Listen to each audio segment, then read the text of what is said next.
Today's sales idea, adding key executive coverage.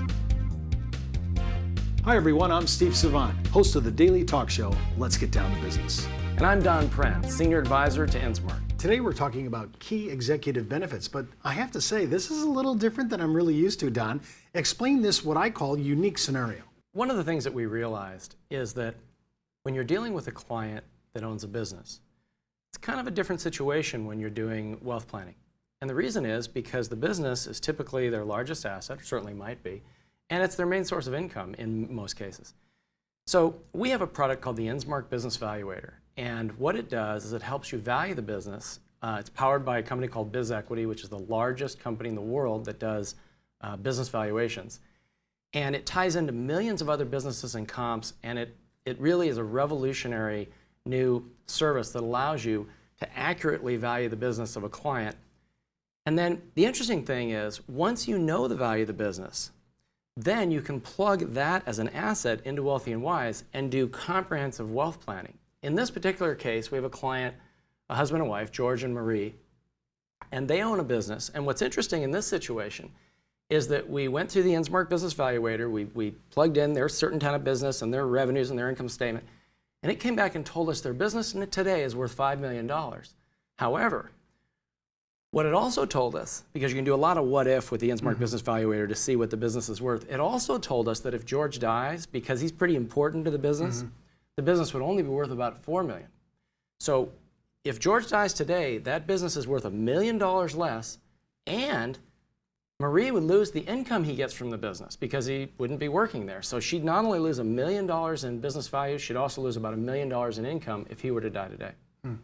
So what we wanted to know in this particular case is how can we indemnify against that $2 million loss, $1 million of the business and $1 million of income, and at the same time do an overall wealth analysis with Wealthy and Wise and look out in the future on when they want to sell the business in 5 years and retirement income they want. And we wanted to look and see how can we solve this problem. Well, you just walked through our 3 points that we have to address. And how do I do that? Because I have 2 issues, if I heard you correctly. Right. We have one for the valuation of the business. If he died, there's $1 million there. Yep. But then she also loses income, and they're valuing that as $1 million loss of income as well. That's right. So walk me through the graph that says, here's another, and by the way, again, this is a unique way. We're not doing buy-sell. We're not doing anything that's traditional key man. This is a little different. This is adding an executive benefit, in my mind, that's a little off the beaten path. Yeah, what we're doing that's a little bit different is this life insurance is not owned by the business. We're having the life insurance owned by George and Marie. And so what we ended up doing, we bought a $2 million life insurance policy, but we max funded it over 5 years. Again, they have the cash flow to buy whatever they want. They don't have to buy term insurance. And the reason we did that is because we wanted to do a comprehensive wealth analysis, and by max funding the policy, we think we can actually improve their net worth if they live and still fund the $2 million of life insurance in case George dies to indemnify the risk against the loss of the value of the business. So here's the basic plan. This is our illustration of values graph from the InsMark software. And as you can see that the death benefit starts at $2 million, and we start taking cash values and loans, and you can kind of see the basic nuts and bolts of the policy. Here's your net premiums. So now, given that they would transfer, I think the premium was $180,000 a year for 5 years, let's look at how that impacts their net worth over time. So if we can go to the next Wealthy and Wise summary graph.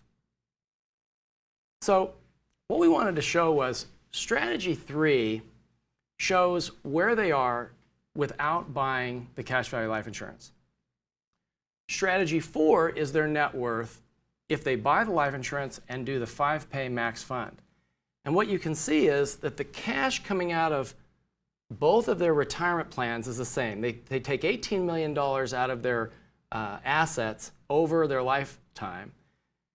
And by switching some of their assets into the cash value life insurance, their net worth actually increases to $11.6 million versus about $10 million if they don't buy the life insurance.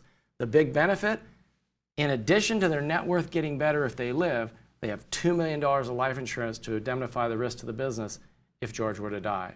So if I understood you correct, what we've done is we indemnified the exposure that they had during that 5-year period, but we've also taken care of her income needs with the other $1 million, and on top of it, incredibly, we've actually increased their net worth statement with the same amount of money within their asset base.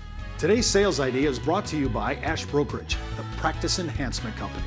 And by InsMark, the most widely used software when it comes to strategies and presentations using cash value life insurance.